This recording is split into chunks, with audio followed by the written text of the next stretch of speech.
नमस्कार and welcome to this session of Sunday talks. पिछली बार हमने बात की थी इंफीरियरिटी कॉम्प्लेक्स की, ऐसी हीन भावनाएं जिसकी वजह से लोग जीवन में अपना फुल पोटेंशियल रियलाइज नहीं कर पाते। हमने बात की थी इसके कारणों की। आज बात करते हैं कि कैसे इंफीरियरिटी कॉम्प्लेक्स हमारे जीवन पे असर डालते हैं। कुछ सवालों से शुरू करती हूँ, अपने आप से पूछिएगा और ऑनेस्टली खुद को ही रिप्लाई दीजिएगा। जब आप अपने से ज्यादा अट्रैक्टिव, अपने से ज्यादा सक्सेसफुल, अपने से किसी भी तरह से बेटर व्यक्ति को देखते हैं, क्या फील करते हैं आप? क्या आप इंस्पायर होते हैं, खुश होते हैं, या फिर अपने आप को कम फील करके दुखी होना शुरू हो जाते हैं? यदि कोई आप एक कॉम्पिटिटिव एग्जाम में गए हैं, आप उसमें सफल नहीं हो पाए और दूसरा व्यक्ति हुआ है जिसे आप जानते हो या चले नहीं भी जानते हो, क्या आप अपनी प्रोसेस फेलियर के ऊपर रिफ्लेक्ट करते हो या दूसरे की सक्सेस से केवल हीन भावना का शिकार हो रहे हैं? ये ऐसी चीजें हैं जिसे हम डे टू डे लाइफ में कई चीजों में फील करते हैं। मेरे एक फ्रेंड है, उसने उसका बेटे ने कॉम्पिटिटिव एग्जाम दिया और देश के सबसे रिप्यूटेड इंस्टीट्यूट में उसका एडमिशन हुआ।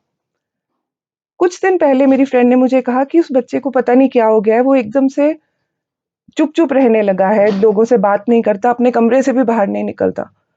मुझे एकदम लगा कि उस बच्चे को शायद वो जो एक छोटे शहर से बड़े शहर में जब बच्चे जाते हैं और वहां पर जाकर देखते हैं कि यहाँ पर तो सभी टॉपर हैं, क्योंकि उस इंस्टीट्यूट में सभी लोग मेहनत करके आए होंगे, वो जब कंपैरिजन करना शुरू कर देता है, वो देखता है कि बाकी तो उससे भी बेटर है कई चीजों में, और वो कहीं ना कहीं कॉम्प्लेक्स का शिकार होना शुरू हो जाता है और वो सोशली विड्रॉ होना शुरू हो जाता है। ये सोशल विड्रॉल सबसे पहला असर है जो कोई किसी भी तरह का कॉम्प्लेक्स किसी पे डालेगा। ये होता है जब आप कभी मान लीजिए किसी ऐसे बच्चे का बर्थडे अटेंड करने जा रहे हैं जो कि बहुत अमीर घर से है। कुछ बच्चे अपने आप में यूं ही हीन भावना का शिकार हो जाएंगे कि हम कहीं ना कहीं कम हैं।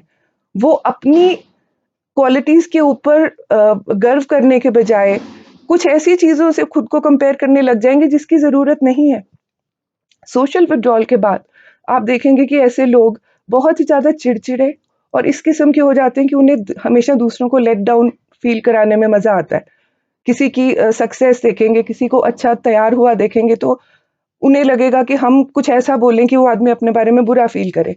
ये कहीं ना कहीं कोई उसका अपना कॉम्प्लेक्स ही होता है जो सामने आता है। ऐसे लोग कभी भी लीडरशिप में नहीं जाते, वो लोग रिस्क लेने से डरते हैं। उनको फियर ऑफ फेलियर पहले से माइंड में आ जाता है कि यदि मैं कोई चीज करूंगा तो हो सकता है कि मेरा मजाक उड़ाया जाए। दैट फियर ऑफ जजमेंट हमेशा आएगा कि मुझे हमेशा लोग जज कर रहे हैं। लेकिन ऐसे शेल में अगर व्यक्ति चला जाए तो क्या वो उसमें जो गुण है वो उन्हें रियलाइज करके खुद जिंदगी में कुछ अच्छा कर पाएगा? अगर करेगा भी, अगर वो व्यक्ति किसी तरह बुलंदी पे पहुंच भी जाए, तब भी वो अच्छा फील नहीं करता, क्योंकि कॉम्प्लेक्सेस आपके अंदर एक वैक्यूम क्रिएट कर देते हैं और उस वैक्यूम की वजह को फिर करता है डिप्रेशन, नशा, क्राइम, डोमेस्टिक वायलेंस। आप देखेंगे कि जितने डोमेस्टिक वायलेंस के केसेस होते हैं, चाहे वो आदमी अपनी वाइफ के प्रति करे या बच्चों के प्रति, या कई बार लोग माता पिता के प्रति वायलेंट होते हैं, उसका रीजन कहीं ना कहीं कॉम्प्लेक्स है। कोई भी व्यक्ति जो अपने आप में कॉन्फिडेंट है, जिसमें कोई कॉम्प्लेक्स नहीं है, वो कभी किसी के ऊपर बेवजह हाथ नहीं उठाता। हमारे समाज में सबसे ज्यादा अगर क्राइम है, अगर बुरी चीजें हैं, उसका जड़ किसी ना किसी तरह का कॉम्प्लेक्स ही है किसी व्यक्ति में, क्योंकि उसने अपने आप को ऐसी तरह से कंपेयर किया कि उसने ये नहीं देखा। अगर मैं आपसे पूछूं कि ज्यादा इंपॉर्टेंट क्या है, कुल्हाड़ी या हथौड़ी, अब आप यही कहेंगे ना कि जिसकी जहां पे जरूरत है वो वहां पे इंपॉर्टेंट है। तो क्यों व्यक्ति अपने आप को ऐसे पैरामीटर्स पे दूसरों से कंपेयर करके खुद को इंफीरियर मानने लग जाता है जिसकी आवश्यकता नहीं है? सूर्य और चंद्रमा एक दूसरे से जलते नहीं है, एक दूसरे से खुद को कंपेयर नहीं करते, दोनों चमकते हैं जब उनका वक्त होता है। तो कॉम्प्लेक्सेस को डील कैसे किया जाए? सबसे पहले तो जो मैंने बात की थी क्रिटिसिज्म की, कि nobody can make you feel inferior without your consent. ये इलेनोर रूजवेल्ट ने कहा था कि आप परमिशन देते हो किसी को कि वो आपको आपके बारे में बुरा फील कराए। Stop giving that permission. किसी को ये हक नहीं कि वो आपको आपके बारे में कम फील करवाए। आप अपनी वर्थ को रियलाइज करें, बी सेल्फ अवेयर। जो मैंने पिछली बार भी बात की थी कि स्वॉट एनालिसिस जो होता है, स्ट्रेंथ, वीकनेस, अपॉर्चुनिटी, थ्रेट आपके क्या हैं, जब आपको खुद मालूम रहेगा तो you will try to improve yourself. जिसे कहा जाता है कि don't try to prove anything to anybody, try to improve yourself. इसके बाद फेलियर को अगर देखा जाए तो फेल आप किसी टास्क में होते होंगे, नॉट इन लाइफ। लेकिन हम क्या करते हैं, हम सक्सेस को अपने माइंड पे जगह दे देते हैं और फेलियर को अपने दिल पर। लेकिन कहते हैं कि अगर आप ओवर कॉम्पनसेट करने चलें, फिर अगर इंफीरियरिटी कॉम्प्लेक्स को, तो आप ऐसी ऐसी चीजें करेंगे कि आप ऐसी चीजें खरीद लेंगे जिनको आप शायद अफोर्ड नहीं करते, सिर्फ दिखाने के लिए। क्योंकि दिखावा भी तभी आएगा जब आप कुछ प्रूव करना चाह रहे हैं, just to cover some kind of complex. ऐसे व्यक्ति हमेशा क्रिटिसिज्म के लिए बहुत सेंसिटिव हो जाते हैं कि अगर किसी ने क्रिटिसाइज कर दिया तो एकदम से उन्हें लगेगा कि बस ये तो मेरा सबसे बड़ा दुश्मन है, उसने मुझे क्रिटिसाइज कैसे किया। लेकिन क्रिटिसिज्म भी आपको लाइफ में प्रोग्रेस कराता है, आपको सेल्फ रिफ्लेक्शन की अपॉर्चुनिटी देता है। साथ ही साथ इसे डील करने में सबसे बड़ी ज़रूरत है बचपन से इस बात पे ध्यान देने की कि किसी बच्चे को इंस्पायर या डिस्करेज किस तरह से किया जा रहा है। स्टेजेस आती है लाइफ में, जैसे जब कोई ग्रेजुएशन कर लेता है, कोई डिग्री कर लेता है, या जब वो अपना करियर बनाने की प्रोसेस में होता है, जब लोग पूछना शुरू करते हैं, अरे क्या बना फिर तुम्हारा, आजकल कुछ कर रहे हो कि नहीं कर रहे हो।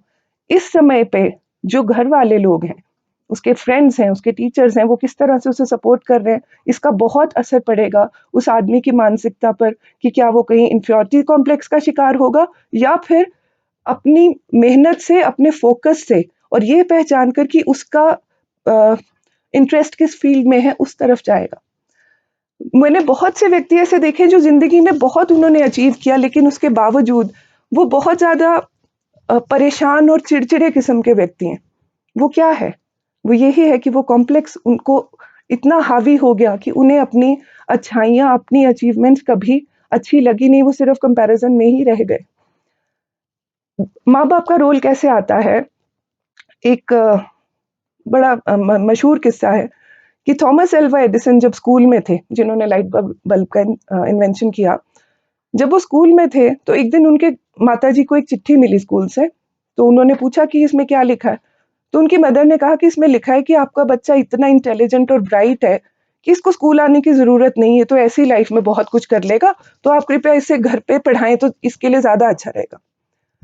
तो उसकी मदर ने कहा कि देखो बेटा, मैं खुद पढ़ाऊंगी तुम्हें और तुम वाकई बहुत ब्राइट हो। वो आगे जाकर उन्होंने बहुत से आविष्कार किए, कई बार फेल भी हुए, और उन्होंने ये कहा कि मैं अगर लाइट बल्ब बनाने में 999 बार फेल हुआ तो मैं फेल नहीं हुआ, मुझे 999 बार ये पता लगा कि लाइट बल्ब कैसे नहीं बनता है। जिस दिन उनकी माताजी की मृत्यु हुई, उन्हें उनके ड्रॉर में वो चिट्ठी मिली। उस चिट्ठी में लिखा था कि आपका बेटा इतना डफर और इतना बेकार है कि वो स्कूल आकर बाकी सबको भी परेशान करता है, उसे अब से स्कूल ना भेजा करें। उन्हें उस वक्त रियलाइज हुआ कि उनकी मदर ने उन्हें किस तरह से लाइफ में बढ़ने की इंस्पिरेशन दी। ये ड्यूटी होती है माता पिता की, आसपास के व्यक्तियों की, टीचर्स की। अगर किसी में कोई कॉम्प्लेक्सेस नहीं होंगे, वो अपना फुल वर्थ रियलाइज करेगा, वो ऐसे कार्य करेगा जिसकी वजह से वो ना केवल खुद कामयाब हो बल्कि दूसरों को भी इंस्पायर करे। कहते हैं कि लक्ष्य कोई भी बड़ा नहीं, जीता वही जो डरा नहीं। ये डर है हमारे complexes. Face your complexes, know your fears. जब आपको मालूम रहेगा, जो सेल्फ अवेयरनेस है, कि मुझे किस बात से मैं अपने आप को कम महसूस कर रहा हूँ, तो आपने जब प्रॉब्लम आइडेंटिफाई कर ली तो आप उसके साथ उसे फेस भी कर पाएंगे, उससे उबर भी पाएंगे। बजाय इसके कि आप एक शेल में चले जाएं, लोगों से मिलना जुलना छोड़ दें, आप अपने ये सोचें कि मैं किसी जगह को अवॉइड करूं तो शायद मैं बुरा फील नहीं करूंगा। ये तरीका नहीं है। Face the world, face the world with confidence, face the world with hope, be your own hope. हमेशा यही मान के चलिए कि मंजिलें उन्हीं को मिलती है जिनके सपनों में जान होती है। परों से कुछ नहीं होता, हौसलों से उड़ान होती है, और हौसला आप सब में है, उसे बुलंद रखें। Thank you so much.